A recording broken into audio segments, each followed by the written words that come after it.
Section 1. You will hear a telephone conversation between an operator and a caller. The caller is inquiring about car insurance. First, you have some time to look at questions 1 to 4.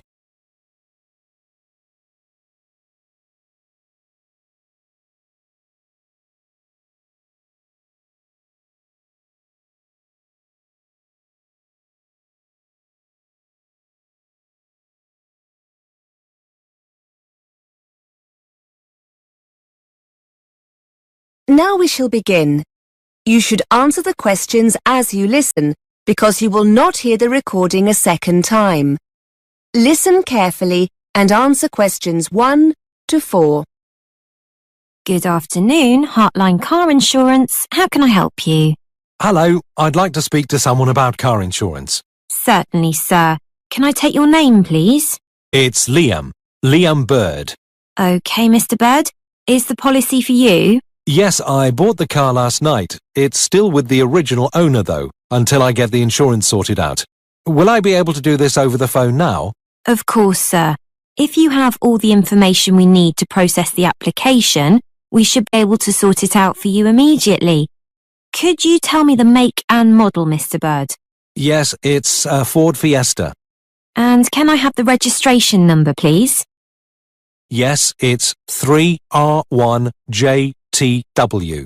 OK. I can see it's a 2002 model, is that right? That's right, yes. And what's the current mileage, Mr. Bird? Very high, unfortunately. 90,000 miles. OK, it's obviously very reliable.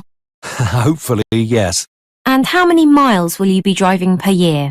Probably about 6,000 a year. OK. And where will the car be kept overnight? Well, I don't have a garage or a driveway, so it'll be on the road. OK, nearly there.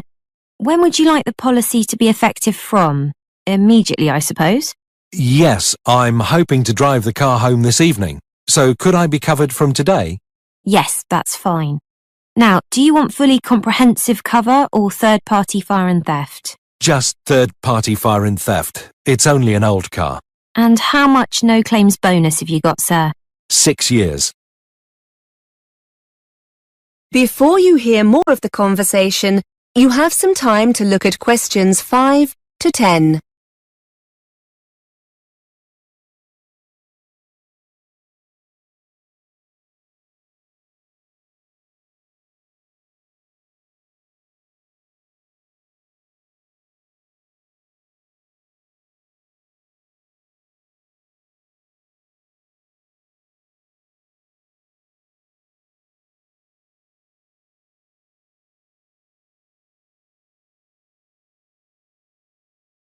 Now listen and answer questions 5 to 10. OK. Have you decided to take up any of our additional cover options?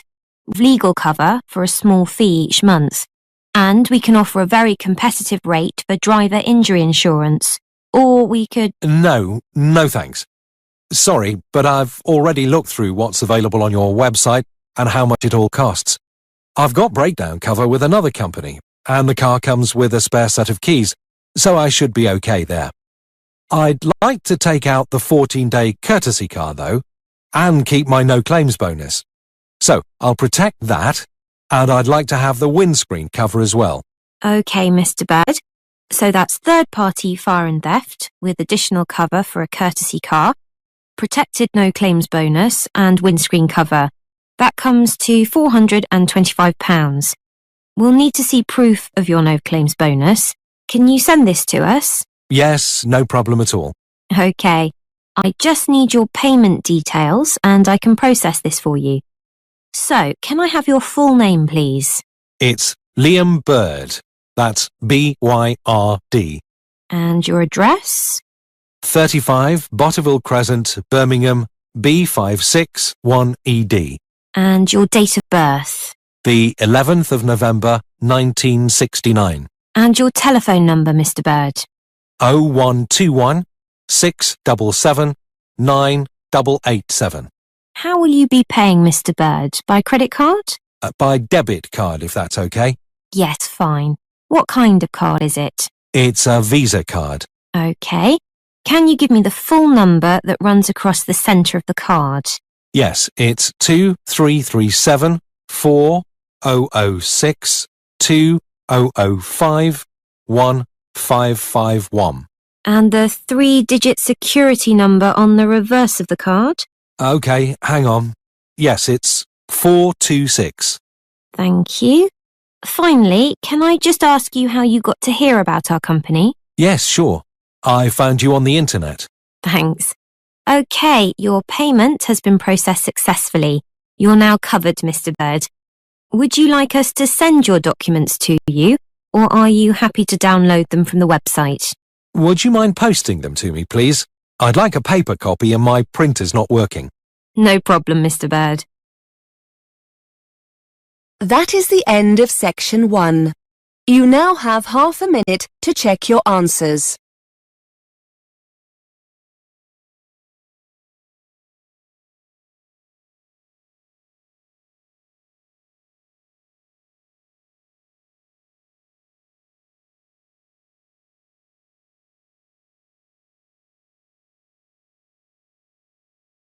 Now turn to section 2. Section 2. You will hear a presenter interviewing a student on a radio show. The student is talking about her experiences of mountain climbing. First, you have some time to look at questions 11 to 14.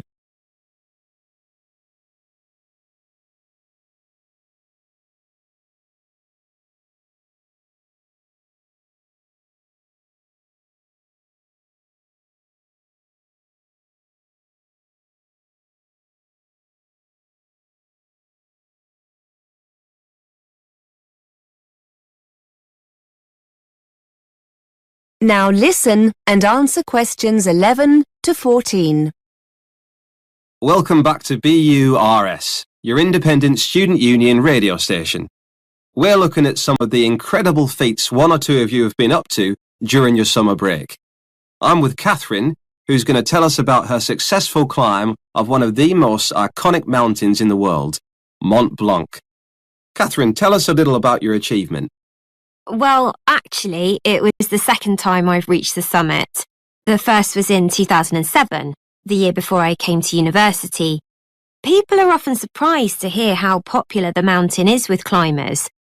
I've read somewhere over 30,000 people attempt the climb each year, and around 200 people a day summit during the summer season, so it's very crowded up there. Unfortunately, it's also potentially very dangerous. In July 2007, the months before I did my first climb, the death toll reached 30, mainly due to bad weather conditions. The sheer number of people can cause falling rocks, which only adds to the danger. Before you hear more of the interview, you have some time to look at questions 15 to 20.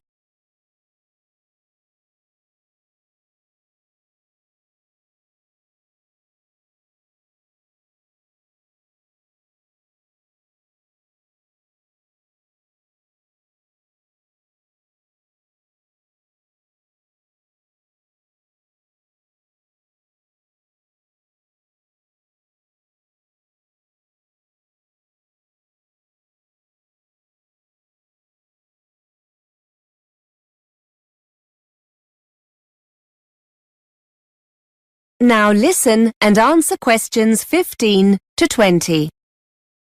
So why did you do the same climb twice? And was it easier the second time around? In many ways, they were totally different experiences. The first time I went as part of an organised group. There were about 20 of us, and we took 4 days to summit. It was much more of a sociable experience compared to the second climb. This year, I decided to go solo with just one overnight stop. I felt more confident having already summited once, and I wanted to face the challenge of being in control. Actually, you're never really alone. There are other climbers and groups around all the time, but I suppose being alone made me feel more intrepid. The first climb was quite difficult as the weather was very changeable, and we found ourselves climbing in very cold, windy conditions. We were in a group, so we offered each other encouragement, but it was still very difficult. The weather this time was wonderful.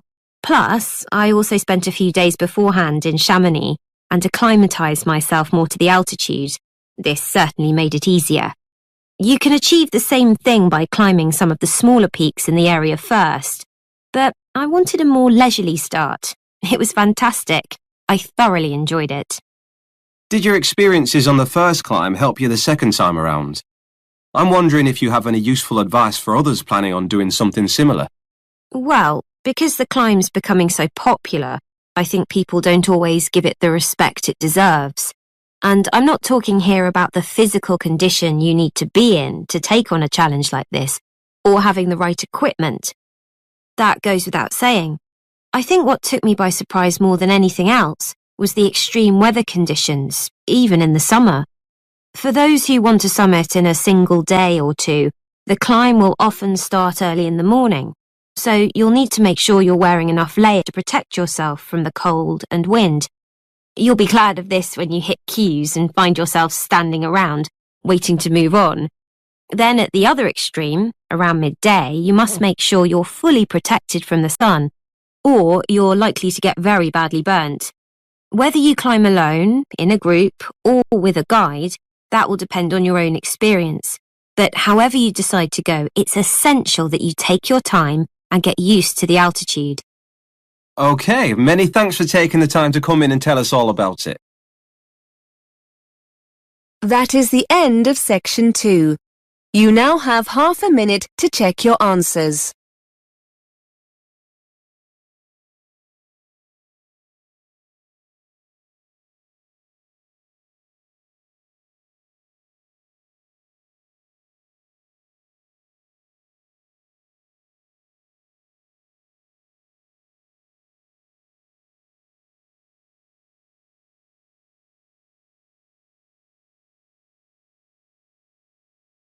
Now turn to section 3.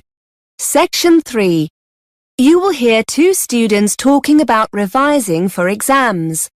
First, you have some time to look at questions 21 to 23.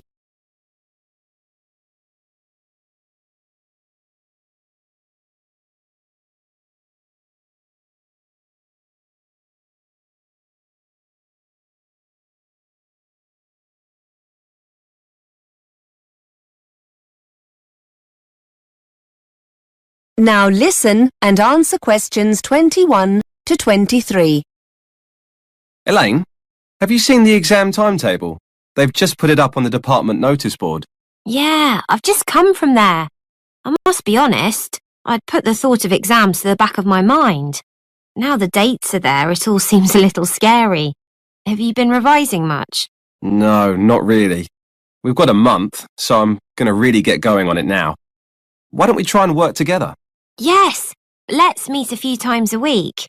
I don't like working on my own. I never seem to be able to focus properly. What about Tuesday and Thursday? Oh, no, I have a late seminar on Tuesday. Monday and Thursday? What about that? Yes, that'll be okay. How do you go about revising? Have you got any tips? Well, our tutor said we shouldn't start background reading or writing notes until we're clear in our mind what we need to revise. He said with a revision timetable, so we know what to revise and when. That sounds sensible. Then we can use the timetable to work independently. It'll help us to make sure we're both working on the same subjects. We can make that the first thing to do in our first session. Write up a timetable. OK. I reckon the kinds of things we can do on our own in between meetings are things like arranging our materials, lecture and seminar notes, handouts, feedback from our tutors, that kind of thing. If we arrange all these by subject, according to the timetable, it'll help us get organised.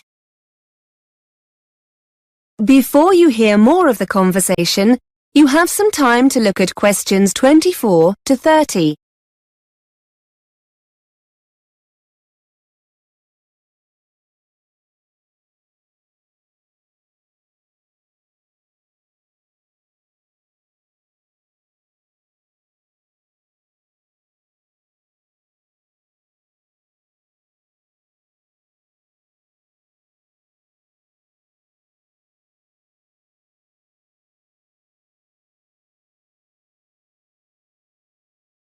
Now listen and answer questions 24 to 30.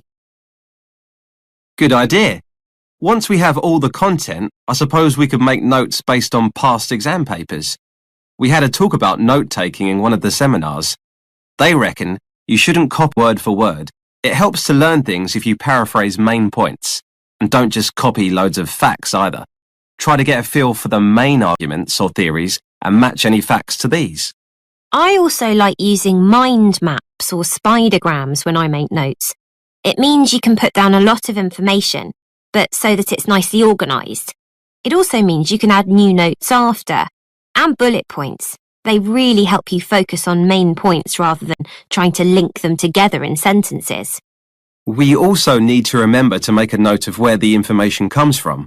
The author, publisher, that kind of thing. That's really important.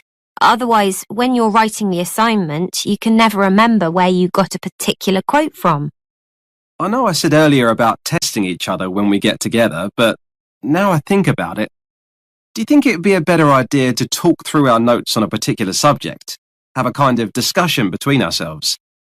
We could use the questions in the past papers to base the discussion on. Yes, so basically the timetable can be a discussion schedule. Then after each session, we could go away and do a timed essay on the subject. Maybe swap and mark each other's essays. That's a good way to learn, I think. Critique each other's work. Great idea.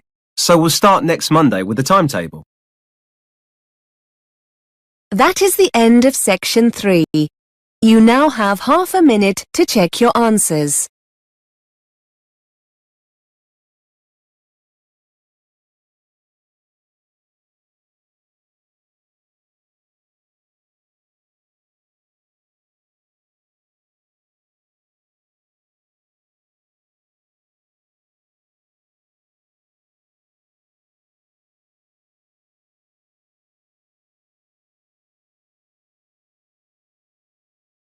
Now turn to section 4.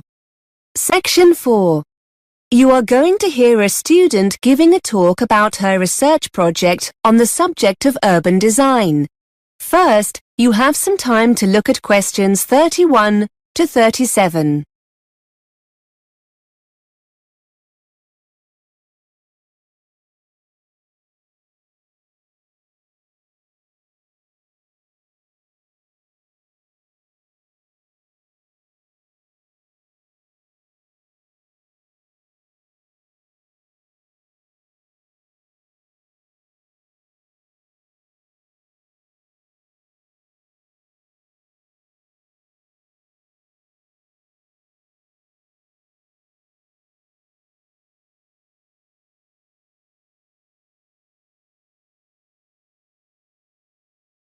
Now listen and answer questions 31 to 37. OK, everyone. This week it's the turn of Carol to talk about the progress of her research project. Over to you, Carol. Thanks. Yes, hello everybody. I'm going to talk about something called shared space and the research I'm in the process of carrying out into people's attitudes to this, as it might affect them in their local community. First, I'd best explain what shared space is.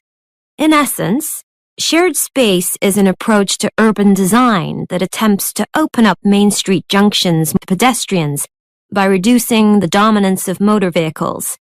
It's a form of planning associated with a Dutch road traffic engineer called Hans Munderman, who believed that by sharing the space available, drivers become more aware of pedestrians and drive more carefully.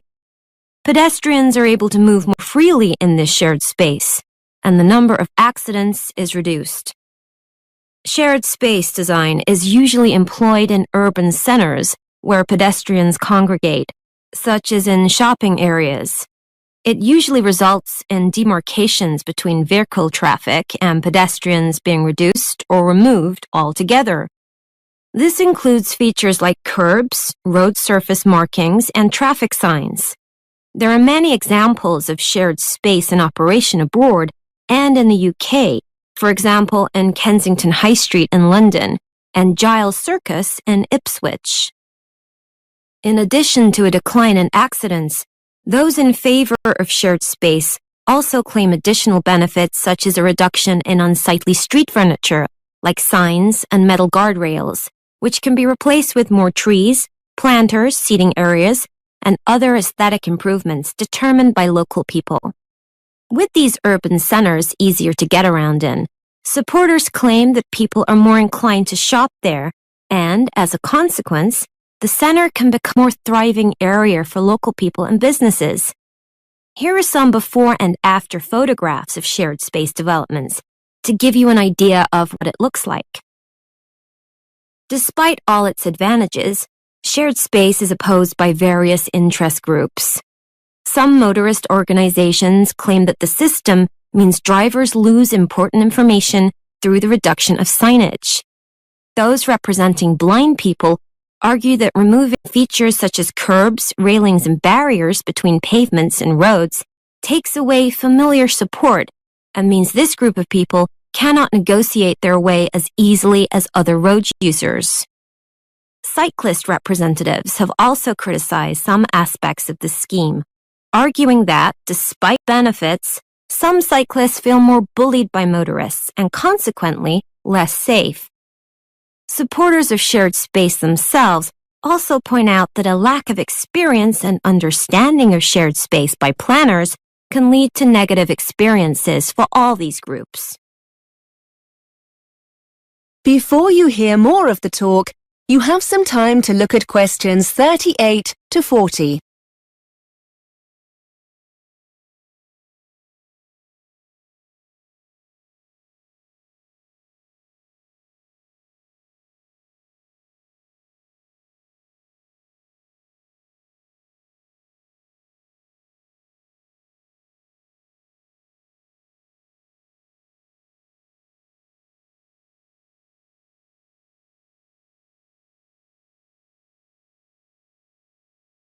Now listen and answer questions 38 to 40. To carry out my research, I approached a local campaigning group in my area who were interested in adopting shared space in our local shopping center. I discovered that they were very keen to get feedback from local residents on shared space, and because of the experience I'd gained in research methods, they were keen for me to construct a questionnaire for them. The focus group have a website and an active social media presence, and they decided that the questionnaire will be available as an online survey.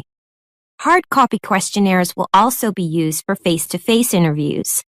There are plans to leave paper questionnaires in the local library, but this is still under discussion. Interviews using the questionnaires will be carried out with pedestrians in the area itself.